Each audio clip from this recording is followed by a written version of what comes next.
Bismillahirrahmanirrahim. Assalamualaikum warahmatullahi wabarakatuh.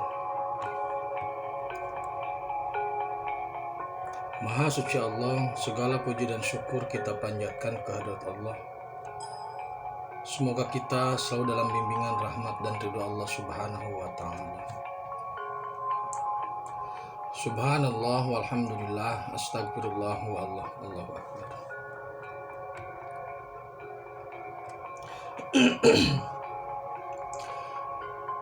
Kembali saya dari tim Raja Wali Nusantara. Kali ini akan mengangkat terkait pola dan karakteristik informasi langit. Jadi begini saudaraku, informasi langit itu hanya bisa didapat lewat spirit, dan harus dipahami dan dibedakan antara spiritual dan metafisik. Cakupan metafisik itu adalah langit 2, 3, 4, 5, 6. Langit siluman, dimensi siluman, jin, setan, iblis, malaikat. Itu dimensi metafisik. Sedangkan dimensi spirit itu adalah langit ruh, langit 1, langit 7 Baitul Ma'mur, kemudian Sidratul Muntaha, Sidratul Mustawa, dan Ars.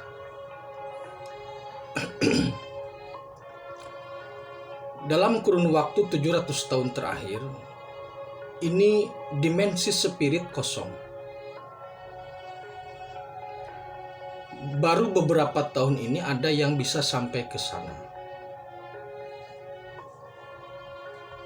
Beberapa orang. Dalam video saya sebelumnya sudah saya sebutkan siapa saja ya.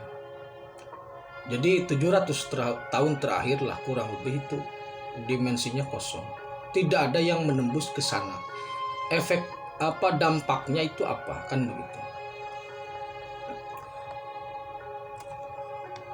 Informasi langit ini bisa dijadikan sebagai mistar atau sebagai rujukan, karena informasi spirit atau informasi langit ini kebenarannya mutlak.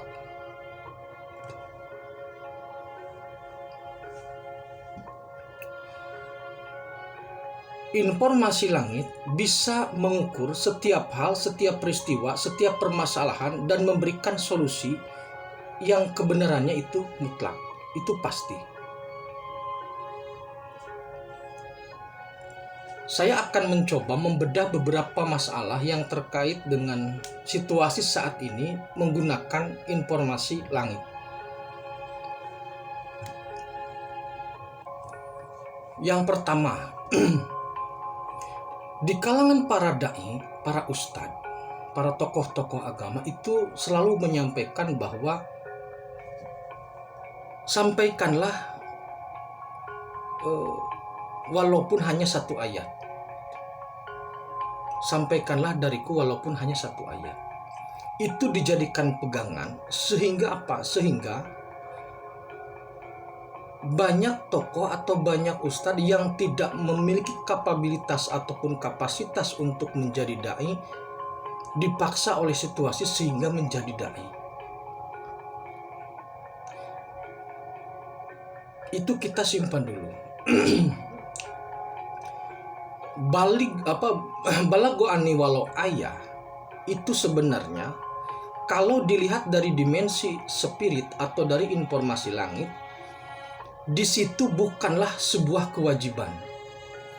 Jadi menyampaikan suatu kebenaran, sebuah ajaran itu bukanlah kewajiban selain Rasul. Menyampaikan ajaran atau risalah itu kewajiban Rasul atau Muhammad Rasulullah SAW. Selain Rasulullah tidak ada kewajiban, hanya hak atau memiliki hak untuk menyampaikan. Berarti boleh menyampaikan, boleh tidak.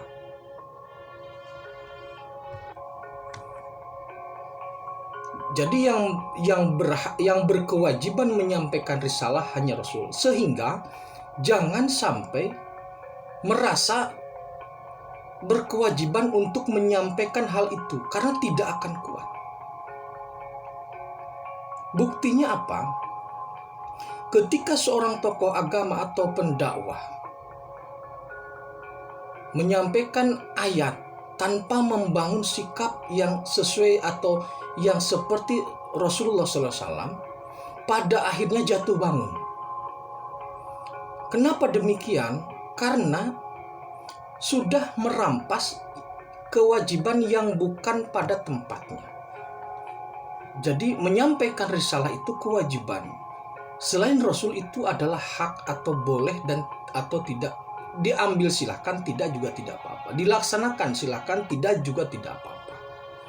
Itu hak. Nah, ketika kewajiban itu diambil dari Rasulullah, mencoba berusaha, kemudian banyak yang tergelincir, jatuh bangun. Kita lihat fenomena para pendakwah atau para pendai saat ini. Saya tidak bermaksud untuk mendiskreditkan para tokoh, tidak. Kita belajar dari fenomena yang ada, dari fakta yang ada. Yang pertama, sebenarnya dalam tradisi Jawa, orang yang belum ketu atau yang belum umurnya 50 ke atas itu sangat dijaga untuk tidak menyampaikan sebuah nasihat. Jadi orang yang belum mencapai 50 menjaga dirinya agar tidak memberikan nasihat. Karena apa? Sebelum 50 tahun, sebelum usia 50, kondisi seseorang itu labil. Bisa jadi pernyataannya pada usia 35 bertabrakan dengan apa yang dia lakukan pada usia 40 atau 45. Makanya dalam tradisi Jawa, orang yang belum 50 ke atas jarang memberikan wejangan, apalagi tabligh secara terbuka dan besar, karena resikonya besar. Apakah boleh orang yang di bawah 50 tahun menyampaikan wejangan? Sebenarnya boleh, tapi dalam cakupan yang sangat terbatas atau dalam ruang yang sangat kecil. Karena apa? Ketika seseorang membuat pernyataan kemudian ditabrak pada usia berikutnya, itu berbahaya. Contoh begini. Pada usia 30-an atau 35, seseorang pendai mengatakan anti poligami. Kemudian pada tahun 40-an atau pada usia 40 lebih, dia melakukan poligami. Tabrakan dengan apa yang dia nyatakan sebelumnya. Akhirnya apa? Jatuh.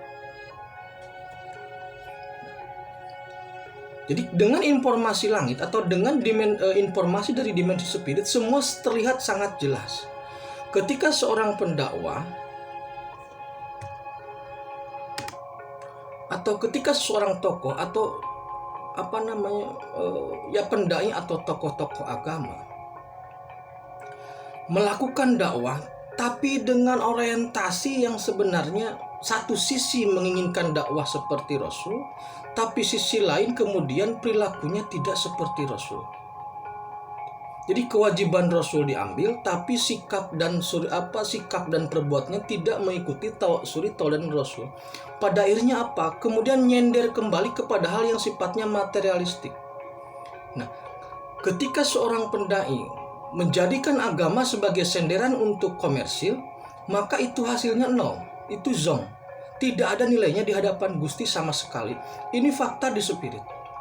Jadi spirit bisa melihat dimensi langit, informasi langit bisa melihat mana ustadz yang sering menyampaikan dakwah tapi bernilai kosong, mana ustadz yang jarang dakwah, tawadu tapi nilainya penuh.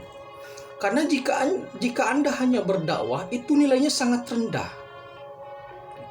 Nah, jadi poin pertama, informasi langit dapat membedah bahwasanya menyampaikan ayat atau menyampaikan ajaran atau risalah itu kewajiban Rasul. Di luar Rasul itu adalah hak. Kemudian menyampaikan informasi itu haruslah bersifat datar. Kenapa datar?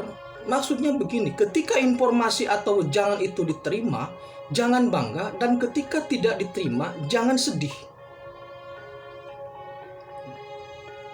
Saat ini banyak sekali banyak sekali perdebatan terkait sebuah risalah. Ini juga bermasalah. Jadi banyak sekali masalah dalam tataran dokumen ini sebenarnya begitu faktanya. Kita coba bedah satu persatu ya.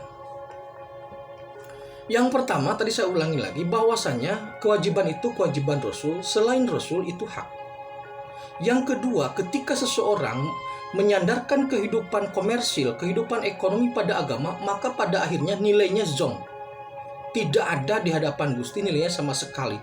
Karena kita memberikan wejangan atau nasihat apapun yang baik ya tentunya, itu belum bernilai. Atau nilainya sangat rendah.